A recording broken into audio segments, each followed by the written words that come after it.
प्राचीन चीन में यह परंपरा थी कि अगर राजकुमार को सम्राट बनने से पहले शादी करनी होती है। एक राजकुमार था जिसका राज्याभिषेक होने वाला था, इसीलिए उसे एक ऐसी युवती की तलाश थी जिस पर वह भरोसा कर सके और जिससे वह शादी कर सके।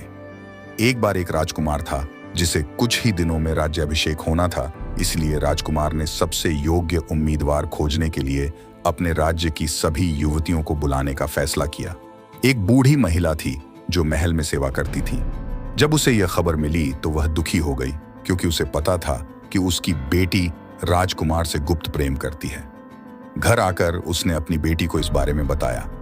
उसकी बेटी ने फैसला किया कि वह महल जाएगी। उसके फैसले को जानकर बूढ़ी महिला चिंतित हो गई।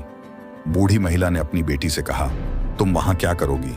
वहां राज्य की सभी खूबसूरत और अमीर लड़कियां मौजूद होंगी। बेटी ने जवाब दिया, माँ, मुझे पता है कि मुझे नहीं चुना जाएगा, लेकिन राजकुमार के साथ समय बिताने का यह मेरा एकमात्र मौका है और इससे मुझे खुशी होती है। मैं कल महल जाऊंगी।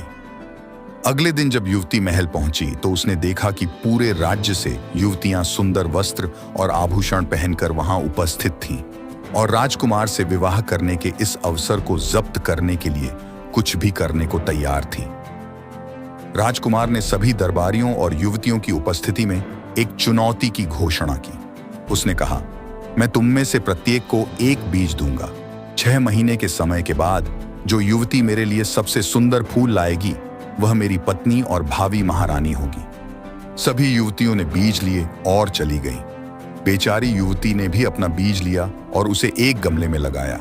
उसने उसे प्यार से पाला और उसकी देखभाल की। उसे विश्वास था कि उसका प्यार सच्चा है और फूल राजकुमार के प्रति उसके प्यार के समान ही बड़े होंगे। लड़की ने देखा कि 3 महीने बीत जाने के बाद भी कोई अंकुर नहीं निकला और उसके गमले में कुछ भी नहीं उगा। युवती ने किसानों, खेतिहरों से सलाह ली, लेकिन कुछ नहीं हुआ। प्रत्येक दिन उसे लग रहा था कि उसके सपने ने उसके पिता को दूर कर दिया। उसने देखा कि अन्य सभी उम्मीदवारों के परिणाम बहुत बढ़िया थे और हर एक के पास सुंदर फूल थे। वह अकेली थी जिसके हाथ में फूल नहीं थे। अंत में राजकुमार ने अदालत में प्रवेश किया और सभी उम्मीदवारों के गमलों का निरीक्षण किया और परिणाम की घोषणा की। उसने नौकर की बेटी को अपनी होने वाली पत्नी के रूप में चुना। वहां मौजूद सभी अन्य लड़कियां गुस्सा हो गईं और विरोध करने लगीं कि उसके गमले में कुछ भी नहीं है और राजकुमार ने किसी ऐसे व्यक्ति को चुना है जो कुछ भी उगाने में कामयाब नहीं हुआ है। राजकुमार ने उन्हें शांत किया और कारण समझाया। राजकुमार ने कहा, यह युवती अकेली थी जिसने उस फूल की खेती की जिसने उसे महारानी बनने के योग्य बनाया। ईमानदारी का फूल। मैंने जितने भी बीज बांटे वे सभी बंजर थे और उनसे कभी कुछ नहीं उग सकता था। नैतिक।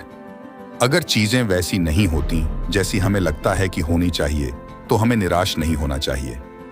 हमें आत्मविश्वास रखना चाहिए और ईमानदार और सच्चे बने रहना चाहिए, क्योंकि ईमानदारी सबसे अच्छी नीति है